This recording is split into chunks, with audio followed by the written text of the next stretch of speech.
in every human being, there exists this struggle that's taking place between these two wolves. They live in every human, a good wolf and a bad wolf. One wolf is kind and generous and compassionate and good.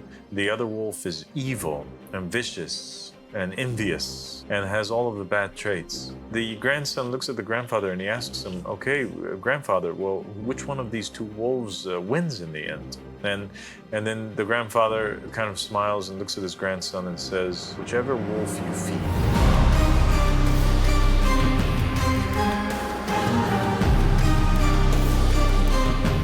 أعوذ بالله من الشيطان الرجيم بسم الله الرحمن الرحيم اللهم صل على محمد وآل محمد الأئمة والمهديين وسلم تسليما السلام عليكم ورحمة الله وبركاته. My dear brother Tahir. Walaikum salam, Father. Thank you so much for joining me. Thank you for giving me this great honor of being with you here, Father. God bless you, Tahir. The honor is all mine. So today, Tahir, we want to talk about the return of the souls to this world, the Raja. The reincarnation of the souls in the time of the Qa'im and in other times in order that they may carry out this everlasting battle that is taking place between the forces of good and the forces of evil. And we mentioned before that the narrations of the Ahl Bayt alayhim salam have mentioned and in great detail a time period which they refer to as a Raja. Raja is an Arabic word that literally translates to return, and it is referring to an important time, and it is a concept that the Ahl Bayt alayhim salam said that whoever does not believe in our Raja, whoever does not believe in our return, is not from us. So it's a core concept. We have to accept it. We have to believe in it. And it is the return of the souls to the world once again. Yeah. And we know from the narrations of Muhammad and the family of Muhammad that the souls are constantly in a state of return. And there's verses in the Quran that indicate this, that indicate that there were souls that were living in the time of the Prophet Muhammad, who were living also in the time of Yusuf, the Prophet, Joseph. And we know from the narrations of Muhammad and the family of Muhammad that there is an ultimate time where all of the good souls come back and all of the most evil souls come back. So the best of the best and the worst of the worst come back in order to have a final battle. There's this final struggle for control over the planet where all of the evil villains incarnate on the planet at the same time as to where previously, from the time of Adam all the way down, you would have certain, for example, you'd have Pharaoh incarnating in a time period and Nimrod incarnating in a time period, and another villain, Abu Lahab, incarnating in a time period, and Pontius Pilate in another time period. And you have the same thing with the prophets and the messengers, Ezekiel coming at a time, Krishna coming at a time, Buddha coming at a time, Muhammad coming at a time. Well, in the return of returns, which I like to call it, this time period where the Qa'im comes back and he has 144,000 with him that are referenced in the book of Revelation, and the return of Jesus Christ. We have the return of all of the best souls simultaneously at the same time, and they're in different parts of the planet, and they're all imbued with these souls of these holy people, and they are working to establish a divine just state and basically conquer or push back the forces of evil or darkness. And the same thing is happening at that time, where Iblis also gathers up all of his soldiers, the worst of tyrants and evil ones, hypocrites and disbelievers, and they all come back at the same time. And that's a very significant event, because then you have in this time, in this day and age, the age of the Qa'im, we have all of the prophets and the messengers have come back. And we have also all of the evil ones have come back as well. Pharaoh, Nimrod, Pontius Pilate, Judas Iscariot, Yazid, Muawiyah, Abu Lahab, Abu Sufyan, Abu Jahl, all of these characters have come back. And they are fighting one another. Initially, it's not a physical fight. Initially, it is an ideological, theological struggle.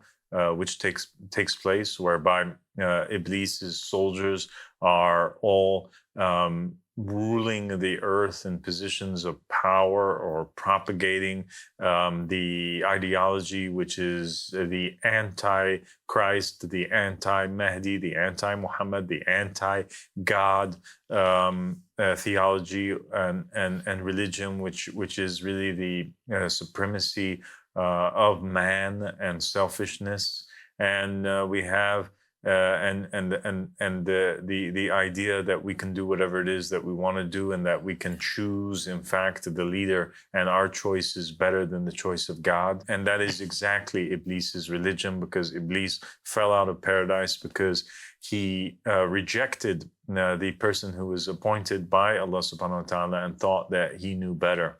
And so obviously he wants all mankind to follow in his footsteps. And it's very logical. It makes sense if human beings would just contemplate over that. Iblis fell. He wants all other people to fall. He fell because he rejected the person who was appointed by God, and that means he rejects the supremacy of God. And so he would want all other people to fall too in the same way, by rejecting as well, to show that human beings are no better, that they too reject the Adam of their time and reject the supremacy of God.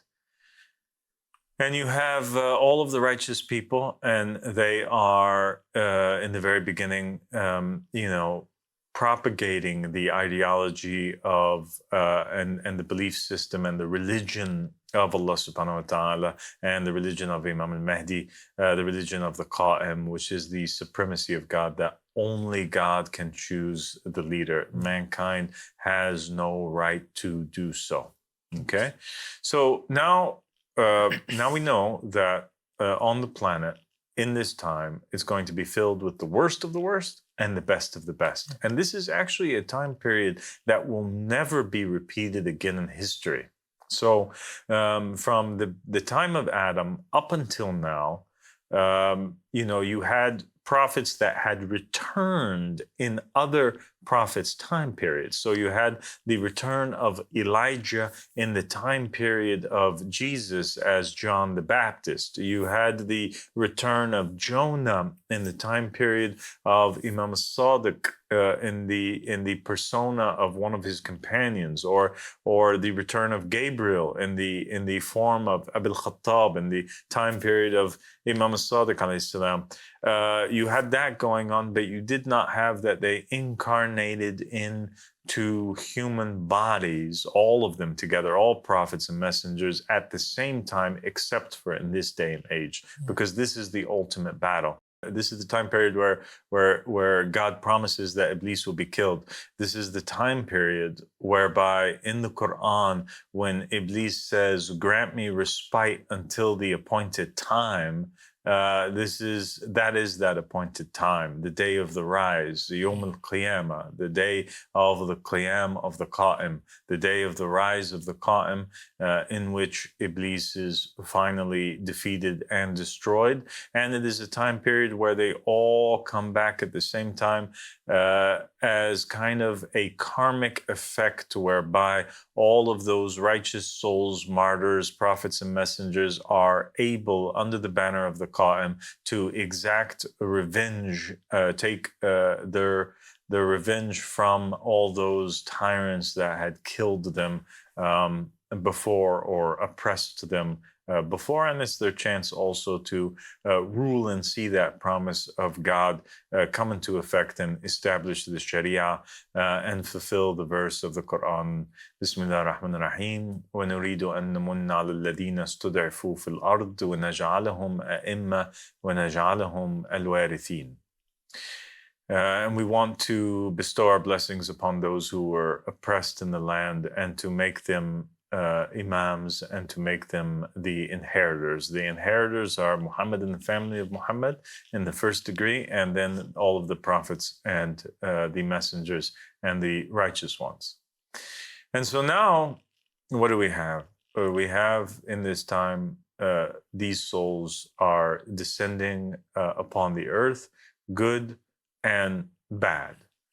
Not all of the people of the planet would be filled with the souls of these returned individuals, because we have on the planet now billions upon billions of human beings, and we have not as many righteous saints and good people throughout history, nor do we have as many extremely evil, tyrannical people that will qualify to descend in this time.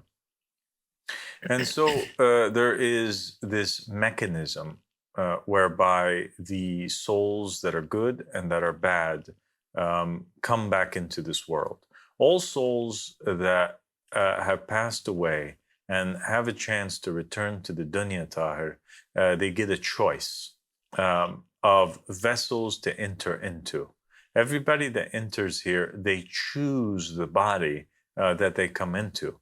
They choose that body, and they know that body, and that body is the part of this family, and they know all the details about it before they come into it. And they don't get to choose freely out of all of the bodies on the earth, but rather they're given a certain range of choices to choose from based on their karmic, let's say, points that they had gotten, or their karma from their previous incarnation limits them to a certain set of choices, and the soul will always choose the best one for it out of those choices. And when I say the best one for it, I mean the one that is closest to it, the one that has a self or a nefs that is most compatible with its soul for the purpose of it carrying out the mission which it wants to accomplish when it is incarnating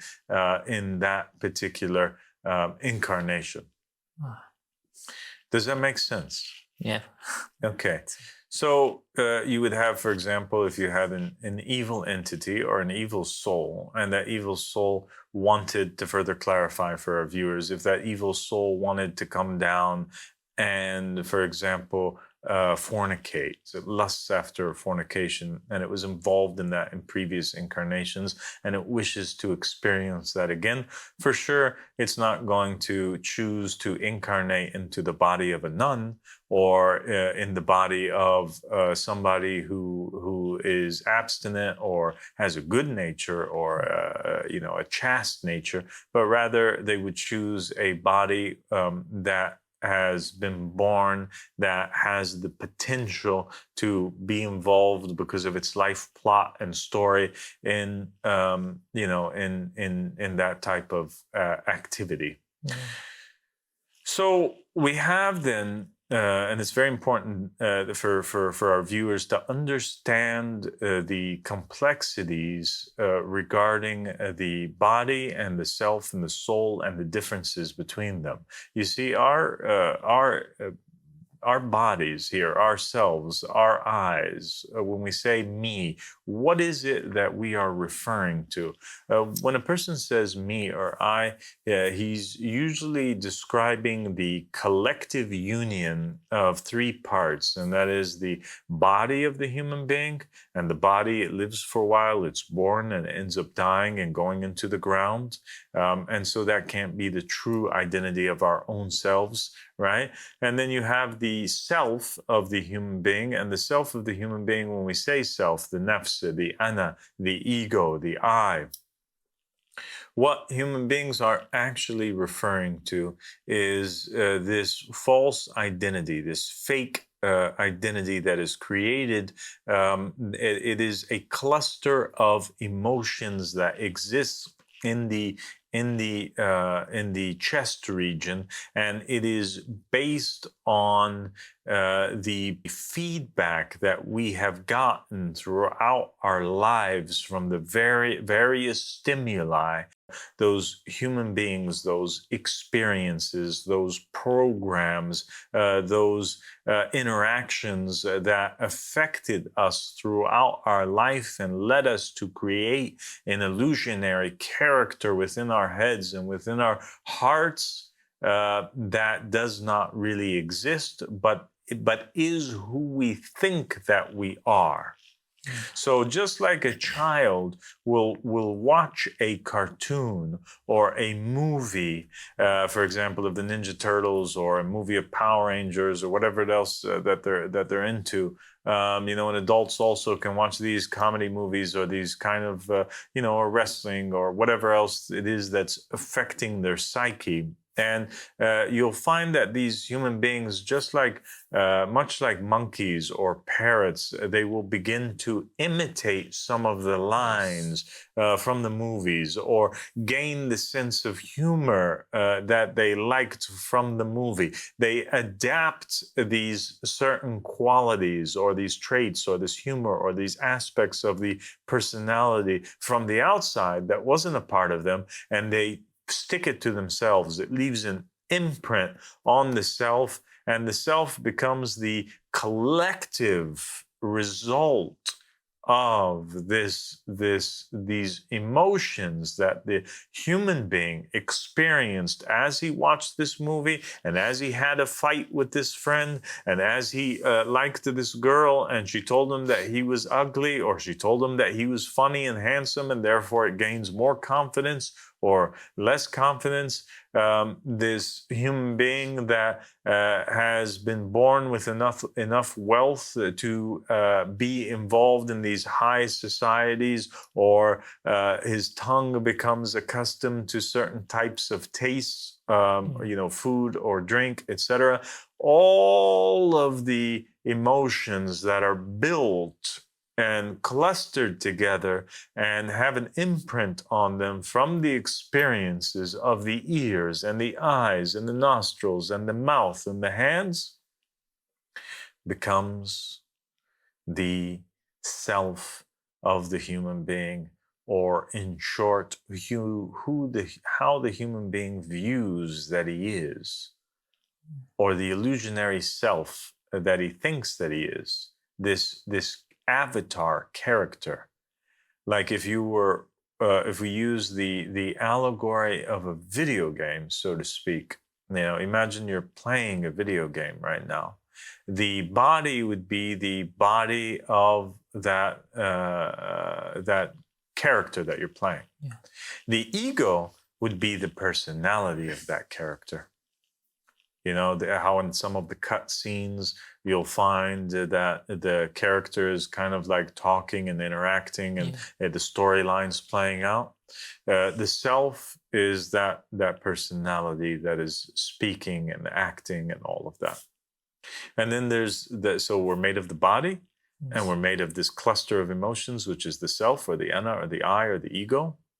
And it is this cluster of emotions that drives our vehicle, that drives the body of the human being and causes it to act.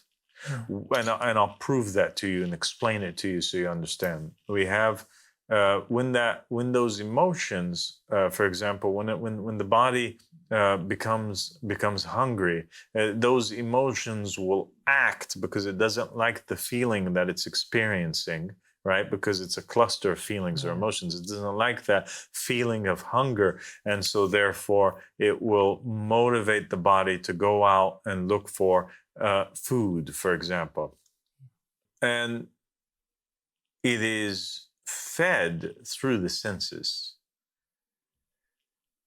So the ego is created through the 5 senses of the human being, And whether it is negative stimuli or feedback that's coming in, or positive stimuli or feedback, that is in the end what creates within us a good, decent self, or an evil, bad, nasty self. And then if we go back to the allegory of the video game, we are comprised of a third part, and that is our souls. And it is the soul that is represented by the character or yourself who's playing the video game from behind. When you speak, you're unable to be heard in the video game, right? Yes. You're just playing behind the scenes. You're trying to control the personality of the character in the video game and trying to control thereby the body of the character in the video game. The same exact thing is taking place here on the planet, whereby the souls are returning back to the earth, and they have a specific mission, and the specific mission that they have is to control fully the body, in order that they may carry out the mission or experience that they need to have here on earth. When the souls, whether good or evil, enter into a body, the resistance that it gets from being able to carry out the scenario that it wants to carry out, or the life that it needs to carry out, is the ego. It is these emotions, the self, which always comes into clash with the soul. And it is for that reason that the prophets and the messengers, the Prophet Muhammad sallallahu alaihi wasallam, Jesus, all of the righteous prophets and messengers from before, they spoke over and over again about the necessity and the need to basically like defeat the ego, or to defeat the I, and that the most important form of jihad or struggle is the struggle, or the jihad, the fight against the self. Because if a person loses in a war and gets killed, he'll end up losing his body.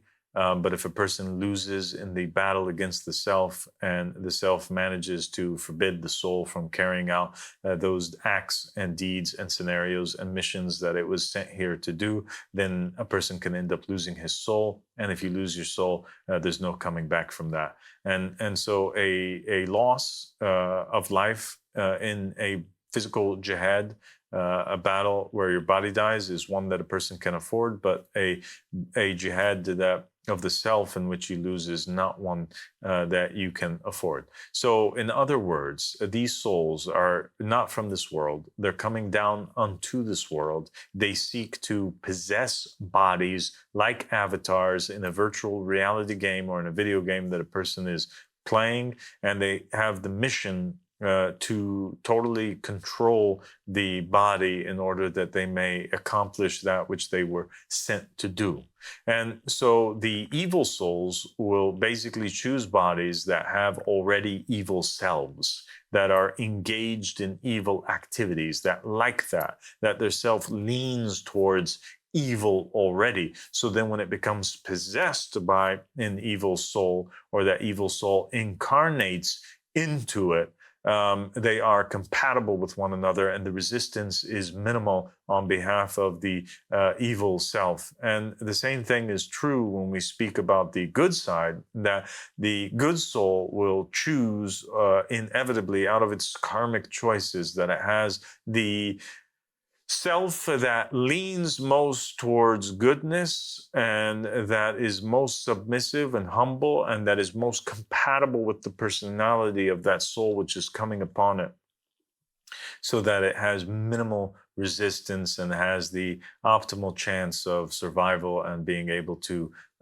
take over the body as a vehicle, and to be in full control. So now we know that the soul and the self are struggling with one another.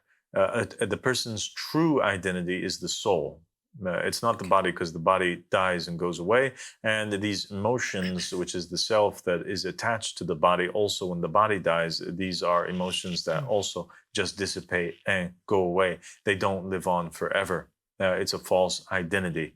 But it is the soul that will go on and continue in everlasting life in heaven or in hell, or incarnate in better circumstances or in worse circumstances. The personality, these emotions cannot survive after the death of the body, except for the positive self. It does survive by leaving an imprint of sorts on the soul, and this just means that the soul may be affected by that personality of that good incarnation that it had, and therefore it becomes a part of him that will live on. That soul adopts this personality and kind of takes it with it wherever that it goes. But in essence, it's just feelings. So they end up going away afterwards.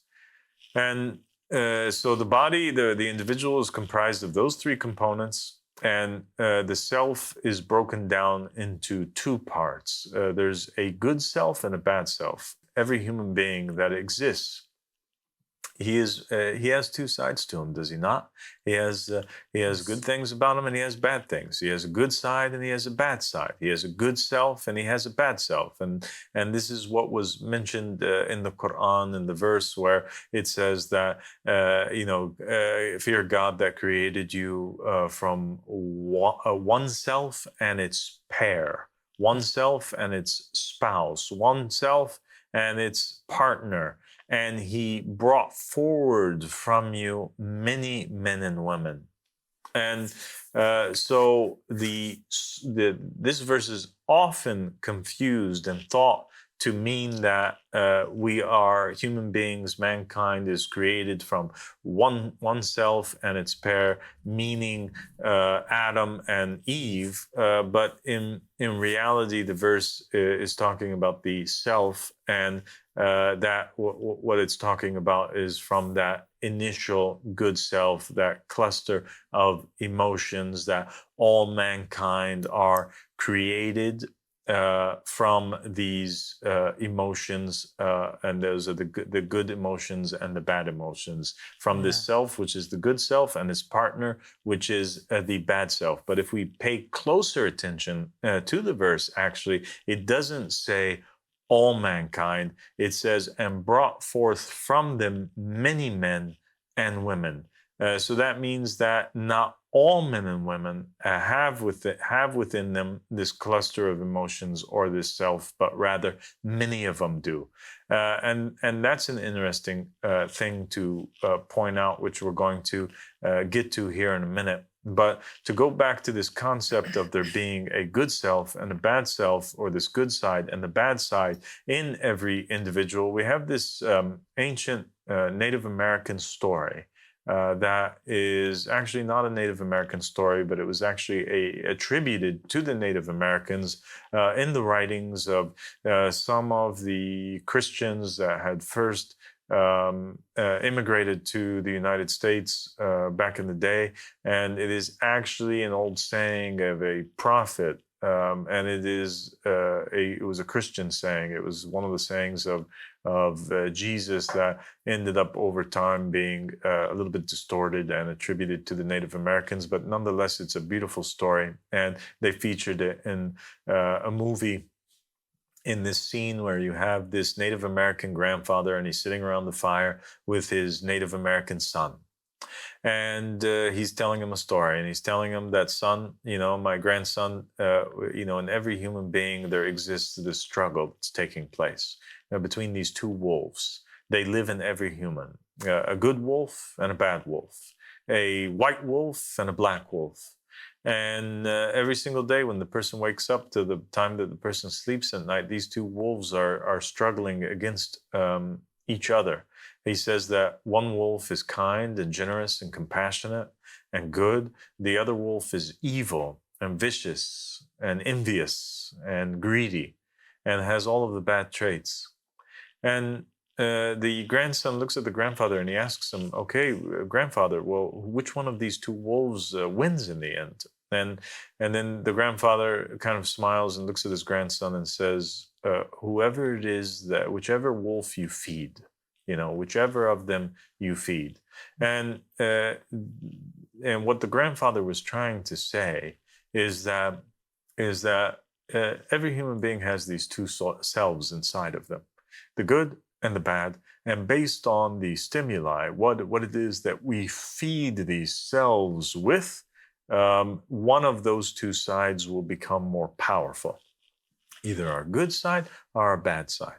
If we continue to feed our good side through actions of kindness and mercy, if we feed our good side through speaking good words, and eating that which is halal and permissible, not that which is, for example, stolen, food that was stolen from other people, or food that is impure. If we hear good things, if we protect our ears ourselves, and we only feed it with stories of the prophets and the messengers, righteous good words, good speech, that people are telling us, and we stay away from that negative feedback, those attacks, abuse from individuals, if we stay away from gossip and hearing bad things or bad music that is talking about rape and killing and other things that will put these ideas and give strength to the evil self that is within us, if we focus our eyes and feed ourselves with gazing upon the words of God or the Caliph of God, or righteous good scenes instead of gazing upon that which is impermissible, like pornography or spying on individuals or whatever else it is that is of a negative nature. If we protect our senses, protect ourselves through the feeding of the self via these senses, which are windows or doors to the outside world. If we feed it with positive, then the good wolf will win at the end of the day. If we feed it with negative, then the bad wolf will win at the end of the day. So it is of the utmost importance that a person safeguards his senses. And this is what the prophets and the messengers were trying to tell us the entire time. And because if a soul, if a person has a self that is extremely good, then it qualifies that person, that avatar, that body, that it becomes host to a righteous soul. And the opposite is true. Those who are involved in evil all the time will only allow for demons to possess them and evil souls to enter upon them. And so that is exactly what takes place in the time of the Qa'im. You have these individuals that are living on the planet, and you have these good souls and these bad souls that are descending, and with one of the two types of selves having been empowered. So the individuals that have the good selves empowered, good souls will descend upon them, and those are the ones that are the companions of the bodies that have an-nafs al-mutma'inna, the self which is at peace with its Lord, in it. The good self, and we have the people on the opposite end that have the bad selves, al-nafs al-ammara bis-su', or the self that commands evil, having been empowered, and those the evil souls will descend on them. And then you have individuals that don't have a self at all. And that was the meaning of the verse, which I said that I was going to come back to when it says that God created mankind from a self and its partner, and brought forward from it many men and women, and not all men and women. That's because there are some creatures that exist on the planet. There are beings, that men and women that exist on the planet, that don't have a self at all. and they don't have a self because they have defeated that self or gained total control over it. So the self has dissolved or been defeated, like the Prophet Muhammad sallallahu alaihi wasallam, who said that he had conquered that his shaitan had submitted to him. And we know that the shaitan is the self, because Imam Ali alayhi salam said that everybody is the devil of his own self. Every person is the shaitan of his own self, because the ego, the bad self is a shaitan. It's an illusionary one, but it is a shaitan. So those who have gained control over their selves and their souls are in full power of the vehicle, and that is the case with high souls like prophets and messengers, or that have reached high degrees of enlightenment, or dissolving into the veil of God, or in the case of angels that come down to the earth. The angels, they don't have selves; they are only souls, and so you have individuals that have good souls and good selves, and people that have bad souls and bad selves, and you have individuals that don't have any self and they just have a soul. And you also have other people that have a self that is still neither good nor bad, totally. It's just somewhere in between, and no soul has descended yet upon them.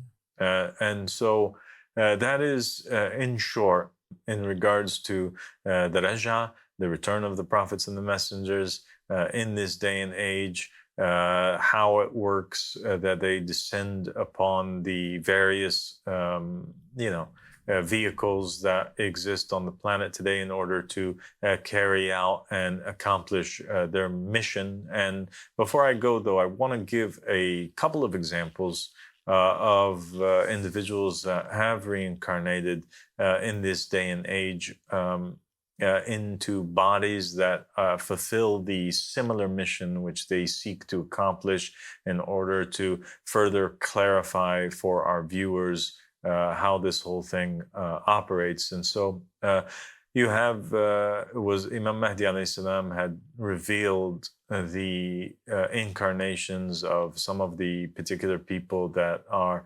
on our planet at this day and age. So you have Khusra, the Persian king who existed, tyrant at the time of the Prophet Muhammad sallallahu alaihi wasallam, who's in charge of the Persian Empire. You have him returning in the form of, in the person of Ali Khamenei, the leader of Iran. So there's that soul. He's an ancient soul. He's an evil one.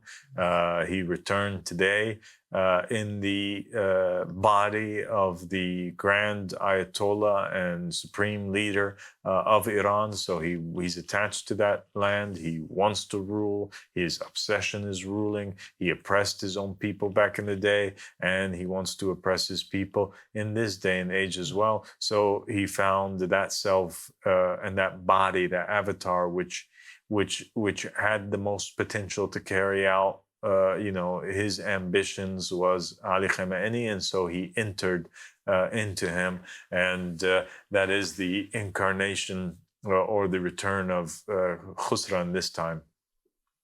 You have Vladimir Putin. Vladimir Putin is the return of Julius Caesar, and you can even see a physical resemblance between the two. We have Nimrod from the time of Abraham, who returned also to Iraq and ruled them for a very long time, and still affects their politics until this very day, and that is Nuri al-Maliki, who was the leader of Iraq after the war for a very long time. That's who the Americans ended up placing into or propping into power. You have the return of Salah ad-Din al-Ayyubi, who many of the Sunnis, they love because he fought against the Crusaders, but he was actually a tyrant as well. And he returned in the form of Muhammad Morsi of Egypt during that time period. You have the return of Yazid, son of Muawiyah, in the form of King Abdullah of Saudi Arabia. You also have the return of Harun al-Rashid, one of the Abbasid caliphs who oppressed the imams from the Ahl Bayt alayhim salam and imprisoned them, returning in the form, having returned in the form of Saddam Hussein. And we also have, for example, Hulagu Khan, who was a Mongolian tyrant that returned as Adolf Hitler to accomplish the same thing that he accomplished before. And we also have Donald Trump, who is the return of Nero. And just as Nero destroyed Rome, Donald Trump is destroying America, which is modern day Rome all over again.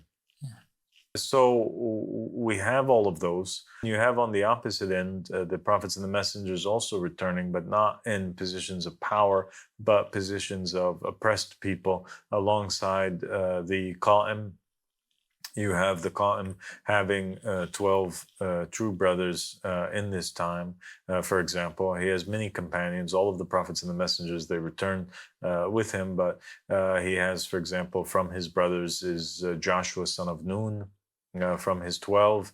And you have also the prophet Imran. You also have the prophet Ilyas. And you also have the prophet Jonah. And you also have the prophet David and the prophet Solomon. And so you have those returning with the Qa'im, and you have them facing these powers of evil. And because Iblis is the prince of this world, as mentioned by on the tongues of Jesus and the prophets and the messengers, and he's the one who appoints the rulers. Any ruler that's appointed by man, he's actually brought into power by Iblis, because Iblis is the one who influences the choices of mankind.